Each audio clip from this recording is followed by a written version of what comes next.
Hello everyone, कैसे हैं आप सब। एक बार पुनः से कोचिंग क्लासेस पर स्वागत है।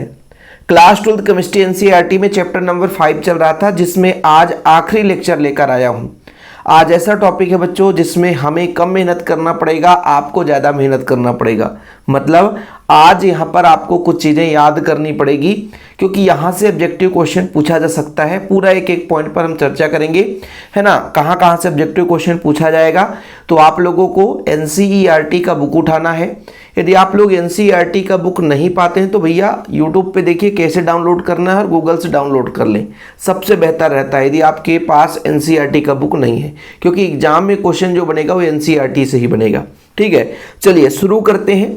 सबसे पहले बात करते हैं उप सहसंयोजन यौगिकों में रंग।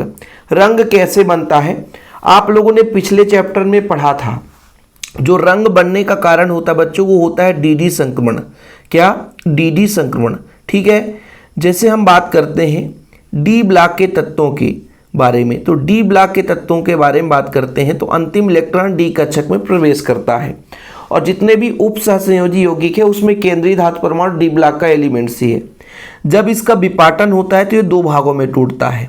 ये पहले बच्चों तीन जो कक्षक हैं ये निम्न ऊर्जा वाले होते हैं, और ये दो कक्षक जो होते हैं वो उच्च ऊर्जा वाले होते हैं। होता क्या है कि मान लीजिए इलेक्ट्रॉन निम्न ऊर्जा स्तर पर है। कहाँ है बच्चों? निम्न ऊर्जा स्तर है ना। और यदि ये इलेक्ट्रॉन उच्च ऊर्जा स्तर पर जाता है, क्या करता है? उच्च ऊर्जा स्तर पर जाता है तो कुछ प्रकाश के रंगों को अवशोषित कर लेता है। दृश्य प्रकाश के रंगों को कुछ अवशोषित कर लेता है। उसके ही विपरीत हमें जो है वो आयन दिखाई देता है रंगीन के रूप में। जैसे यहाँ पर मैं बनाता हूँ, देखिएगा बच्चों, पूरक रंग यहाँ पर हम बनाएंगे। टोटल 6 होते हैं। ये लो भैया, कितने हो गए? 6 ही तो हो गए। जैसे वॉयलेट है बच्चों, तो इसका जो विपरीत है वो येलो होगा। यदि वॉयलेट को उसने अवशोषित किया तो येलो कलर दिखाई देगा, यदि येलो को अवशोषित कर लिया तो वॉयलेट कलर दिखाई देगा। ब्लू यदि है तो ब्लू का ऑरेंज होगा, ब्लू का ऑरेंज होगा। यदि ब्लू कलर उन्होंने अवशोषित कर लिया है ना इलेक्ट्रॉन ने, तो जो हमें यौगिक का रंग है वो ऑरेंज दिखेगा। ऑरेंज यदि अवशोषित कर लिया तो ब्लू दिखेगा। ऐसे ही प्यारे बच्चों रेड का ग्रीन होता है। तो ये आपके पूरक रंग है एक दूसरे के। तो जब कोई भी इलेक्ट्रॉन निम्न ऊर्जा स्तर से उच्च ऊर्जा स्तर पर जाता है तो दृश्य प्रकाश से, जैसे मान लीजिए ब्लू रंग को अवशोषित कर लिया तो ऑरेंज रंग का दिखाई देता है। तो ये फैक्ट किसके कारण है बच्चों? डीडी संक्रमण के कारण।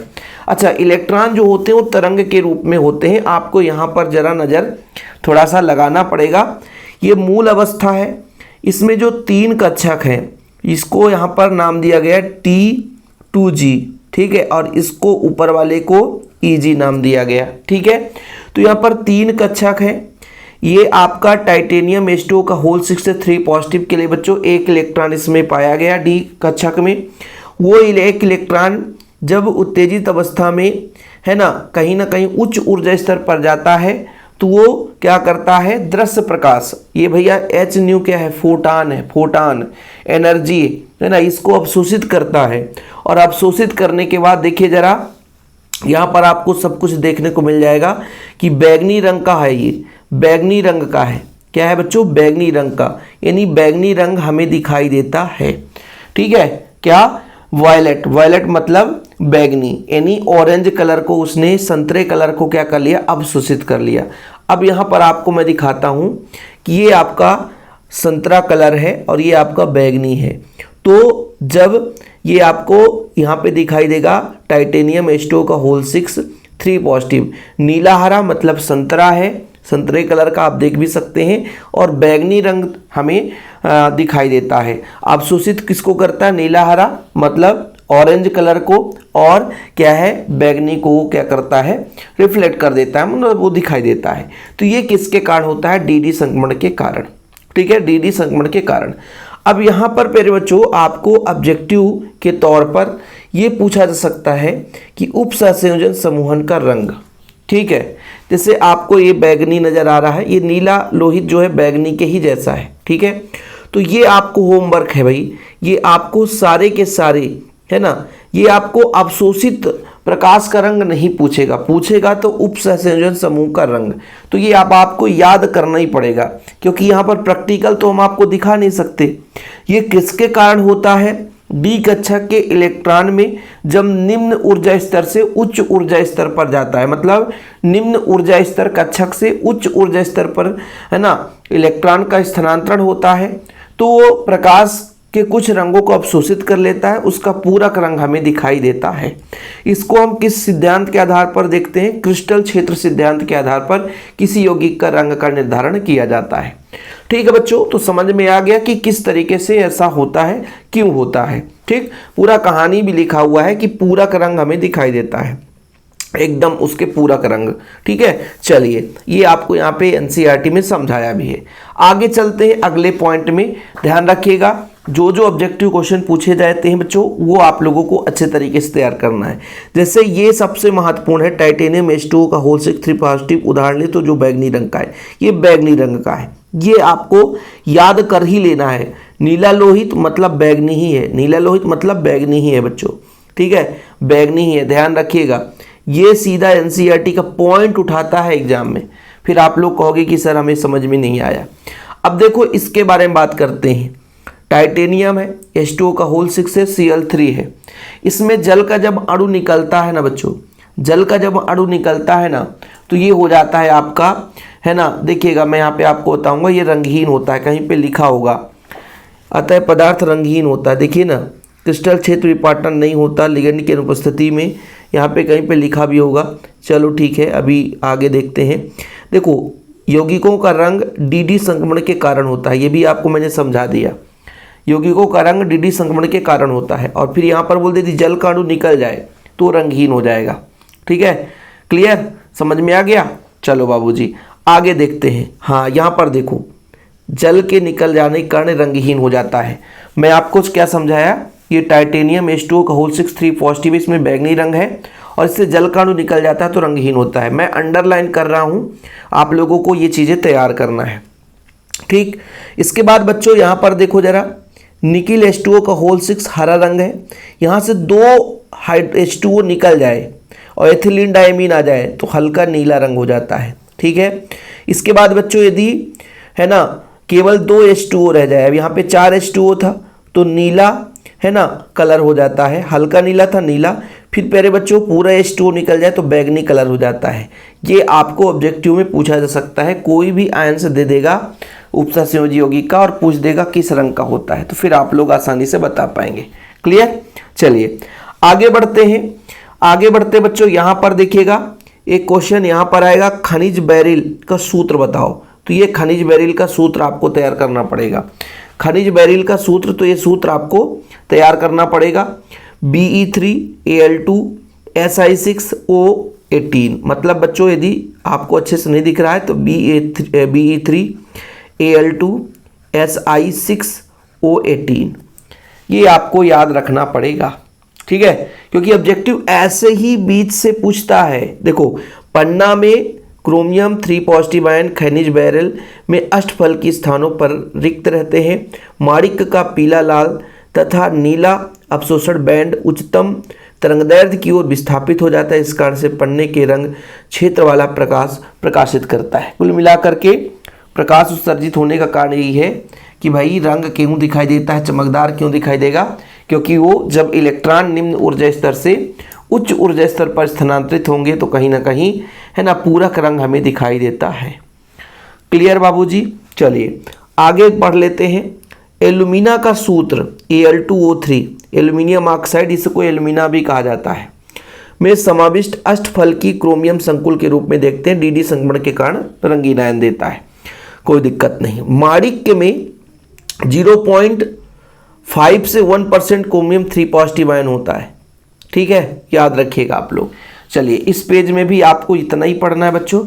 आगे चलते हैं हम थोड़ा सा, यहाँ पर धातु कार्बोनिल में आबंधन के बारे में थोड़ा सा देख लीजिए आप लोग। धातु कार्बोनिल आबंधन 2 प्रकार का होता है, एक सिग्मा बॉन्ड और एक पाई बॉन्ड। यहाँ पर मैं एक शॉर्टकट में आपको समझाऊंगा सिग्मा बॉन्ड पाई बॉन्ड कैसे बनता है बच्चों। देखो जरा ध्यान दीजिएगा, आप सबको पता है कि कोई भी केंद्रीय धातु परमाणु है, कोई भी धातु है बच्चों, ठीक है, वो आपका उपसहसंयोजी यौगिक का केंद्रीय धातु परमाणु है, वो रिक्त डी कक्षक प्रदान करता है, रिक्त डी कक्षक प्रदान करता है। ठीक है, तो हो सकता है कि कुछ इलेक्ट्रॉन भरे हुए हों, 4 खाली हो, या 2 कक्षक भरे हुए हों, तो यहाँ पर जो है वो लिगेंड आकर के जुड़ता है। तो जब इनके साथ लिगेंड आकर जुड़ेगा, वो भी कार्बोनिल आपका, तो वो आपका सिग्मा बंध बनाएगा, सिग्मा बंध।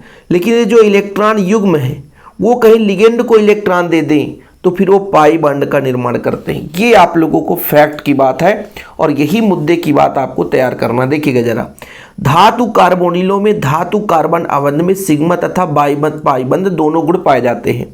मेटल जो है वो कार्बन के साथ सिग्मा बंध कब बनाता है बच्चों? कार्बन पर उपस्थित इलेक्ट्रॉन युगल को धातु के रिक्त कक्षक में दान करने से बनता है।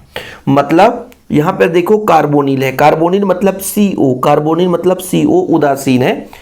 कार्बन का इलेक्ट्रॉन युग्म जब केंद्रीय धातु परमाणु को दिया गया तो सिग्मा बंध का निर्माण होता है। वहीं पे पाई बंध के लिए बच्चों जो पूरित डी कक्षक है, मैंने कहा कि डी कक्षक में ऐसे भी कक्षक हैं जहां पे इलेक्ट्रॉन युग्म पूरे के पूरे हैं। ऐसी स्थिति में जब इलेक्ट्रॉन का स्थानांतरण करते हैं तो पाई बंध का निर्माण होता है। ये 2 चीज आपको यहाँ पे याद रखना है। बाकी क्वेश्चन भी आ जाएगा कि धातु कार्बोनिल के आबंधन को समझाइए, तो आप लोग यही चीज आप बता सकते हो कि देखो बच्चों, एक बार क्वेश्चन एमपी बोर्ड में पूछा गया था, होमोलेप्टिक कार्बोनिल क्या है? जब एक ही प्रकार के लिगेंड जुड़े हों, ये सभी होमोलेप्टिक कार्बोनिल हैं। देखो जरा, चतुष्फल की संरचना, निकिल टेट्रा कार्बोनिल, यहाँ पर आपका आयरन है बच्चों, है ना, और यहाँ पर पेंटा कार्बोनिल, यहाँ पर hexa carbonyl, chromium hexa carbonyl.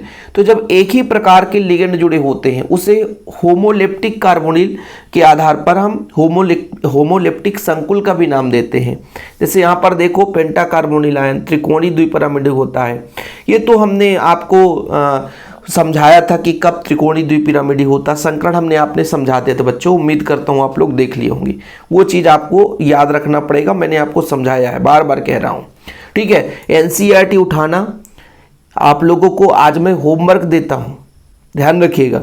यहाँ पे जितने भी यौगिक हैं वो होमोलेप्टिक क्यों हैं? होमोलेप्टिक इसलिए हैं क्योंकि यहाँ पर एक ही प्रकार के केवल लिगेंड जुड़े हुए हैं, कार्बोनिल लिगेंड। जितने भी यहाँ पर यौगिक हैं वो होमोलेप्टिक लिगेंड है। इसमें यदि आबंधन के बारे में पूछेगा कि धातु कार्बोनिल यौगिकों में आबंधन को समझाइए, तो सीधा सीधा आप लोगों को बता देना है कि धातु कार्बोनिल में धातु और कार्बोनिल के बीच 2 प्रकार के बंध का निर्माण होता है। एक तो सिग्मा और पाई बंध, है ना। मेटल और कार्बन के बीच सिग्मा बंध का निर्माण तब होता है जब कार्बन जो है इलेक्ट्रॉनिक मेटल के रिक्त डी कक्षक को देता है। लेकिन वहीं पे प्यारे बच्चों, जब मेटल के जो डी कक्षक के इलेक्ट्रॉन है वो कार्बन के साथ बंध बनाता है तो पाई बंध का निर्माण करता है। क्लियर? चलिए आगे हम बात करते हैं बच्चों उप सहसंयोजन यौगिकों का महत्व एवं अनुप्रयोग। यहाँ से ऑब्जेक्टिव क्वेश्चन पूछा जा सकता है। जो फैक्ट की बात है, जो इंपॉर्टेंट चीज़ें हैं, वो मैं आपको यहाँ पे शेयर करूँगा, जिससे आप लोगों को तैयार करना है। क्लियर? चलिए, सबसे पहली बात तो बच्चों उप सहसंयोजन यौगिक का जो महत्व ये है कि जैसे मान लीजिए कहीं से हमको क्या करना है, डी ब्लॉक के जो केंद्रीय धातु परमाणु उसको अलग करना है, या कोई धातु है उसको अलग करना है, तो क्या करते हैं कि उसमें कुछ ऐसा पदार्थ मिलाते हैं कि वो उप सहसंयोजी यौगिक बना ले और फिर उसको अलग से हम क्या कर लें, निष्कर्षण करके प्राप्त कर लें। ठीक है, सबसे ज़्यादा इसका उपयोग है ना प्रायोगिक रूप से ऐसे ही किया जाता है ना। चलिए, गुणात्मक मात्रात्मक रासायनिक विश्लेषण, रासायनिक यौगिकों में अनेक उपयोग है ना। अनेक लिगेंड की उप सहसंयोजन सत्ता बनाने के कारण रंग उत्पन्न होता है। चिर सम्मत यांत्रिक विधियों द्वारा धातु आयन की पहचान तथा मात्रात्मक आकलन का आधार है। ऐसे अभिकर्मक के उदाहरण। अब देखो बच्चों, ये आपसे पूछा जाएगा कि उप सहसंयोजी यौगिक के जो अभिकर्मक हैं उनका आपको नाम बताना है। ठीक है, तो EDTA, ठीक है, ethylene diamine tetraacetate, dimethyl glyoxime, dimethyl glyoxime, alpha nitroso, beta naphthol, ठीक है, यहाँ पर क्यूपेफेरान।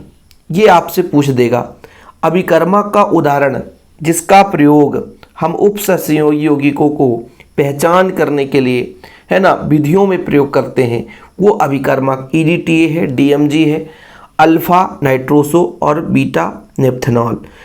ठीक है, ये आप लोगों को याद रखना है।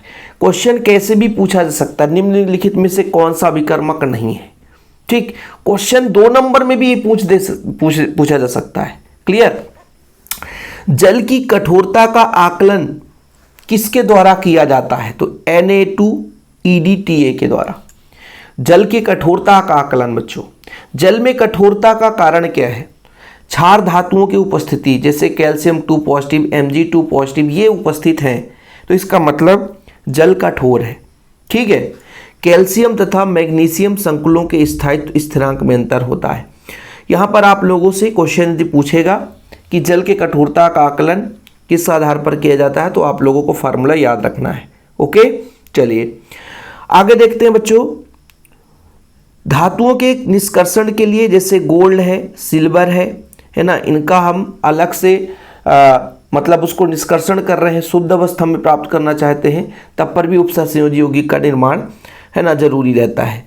जिंक मिला करके गोल्ड को पृथक किया जाता है। देखो यदि क्वेश्चन आ जाए कि धातु के निष्कर्षण में गोल्ड का हम निष्कर्षण कर रहे हैं, उसमें उस विलयन में क्या मिलाया जाता है बच्चों, तो जिंक मिलाया जाता है। यही अंडरलाइन होता है।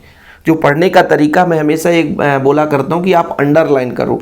अब देखो जरा, जब मैं पढ़ा रहा हूँ तो अंडरलाइन हो गया। अंडरलाइन का मतलब ये होगी इनको आपको पढ़ना ही पढ़ना है। ठीक, जैसे अगला पॉइंट देखो, इसी प्रकार धातुओं की शुद्धिकरण में संकुल बना करके विघटित किया जाता है। उदाहरण में अशुद्ध निकिल को परिवर्तित किया जाता है, अपघटित होकर शुद्ध निकिल प्राप्त होता है। हालांकि इसका ऑब्जेक्टिव क्वेश्चन बनने का तात्पर्य नहीं है। अब यहाँ पर देखिए, उपसंयोजिक जैव तंत्र में बहुत महत्वपूर्ण है प्रकाश संश्लेषण के उत्तर वर्णक। अच्छा, अब देखो जरा, प्रकाश संश्लेषण के लिए वर्णक क्या क्या होते हैं, क्लोरोफिल, मैग्नीशियम का उपसंयोजी यौगिक होता है। कितना महत्वपूर्ण पॉइंट है, क्लोरोफिल और मैग्नीशियम का आपका उपसंयोजी यौगिक होता है, जो कि प्रकाश संश्लेषण के उपयोगी होता है। ठीक है, इसमें रक्त का लाल वर्णक हीमोग्लोबिन है। ठीक है, विटामिन B12 का नाम साइनोकोबालामिन है। ऐसे क्वेश्चन पूछे जाते हैं, समझ रहे ना। तो इस तरीके से आप अंडरलाइन करके याद करेंगे। ओके, और बच्चों आपको तैयार करना है, थोड़ा सा इसे भी पढ़ लेना। ठीक है, ये पॉइंट आप लोग पढ़ लीजिएगा। NCERT का आज मैं आपको होमवर्क दे रहा हूँ, ये आपको पढ़ना ही पड़ेगा। इसको समझाने की जरूरत नहीं है, इसमें कोई फैक्ट नहीं है ना। इसमें सिर्फ थोड़ा सा आप लोगों को दिमाग लगाना है। ठीक, जैसे श्याम श्वेत फोटोग्राफी में विकसित हुई फिल्म का स्थायीकरण धोकर किया जाता है, अनअपघटित HBr संकुल बनाकर जल में घोल लेता है। ठीक है, तो यदि मैं आपसे बोल दूं कि जब हम श्याम श्वेत फोटोग्राफी को विकसित करने के लिए, है ना, संकुल यौगिक का निर्माण किस प्रकार होता है, तो ये फिर आपको लिखना पड़ेगा।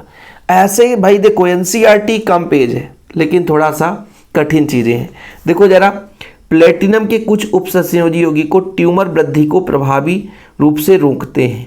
समपक्ष प्लेटिनम इससे संबंधित यौगिक है। देखना ना, किस धातु का यौगिक ट्यूमर वृद्धि के प्रभावी को रोकता है, तो आपके प्लेटिनम का है।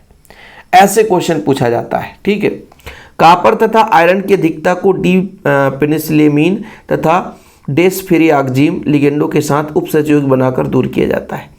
चलो, इतना कठिन भी नहीं पूछेगा, लेकिन फिलहाल आप लोगों को ऐसे तैयार कर लेना है। स्क्रीनशॉट ले लो, नहीं तो आप लोगों को बार बार कहता हूँ कि ज़रूर एक बार भाई आप NCERT बुक उठाओ, एक बार अध्ययन करना पड़ेगा। ठीक, तो ये चैप्टर हमारा लास्ट है, ख़त्म होता है। बाकी आप लोगों से गुजारिश है कि आप इसके पहले हमने जो भी वीडियोज़ प्रोवाइड किया है चैनल पे जाइए, क्रम से देखिए, मज़े लीजिए, पढ़ाई करिए। फिलहाल अभी के लिए इतना ही। प्यार भरा नमस्कार, जय हिंद, वंदे मातरम।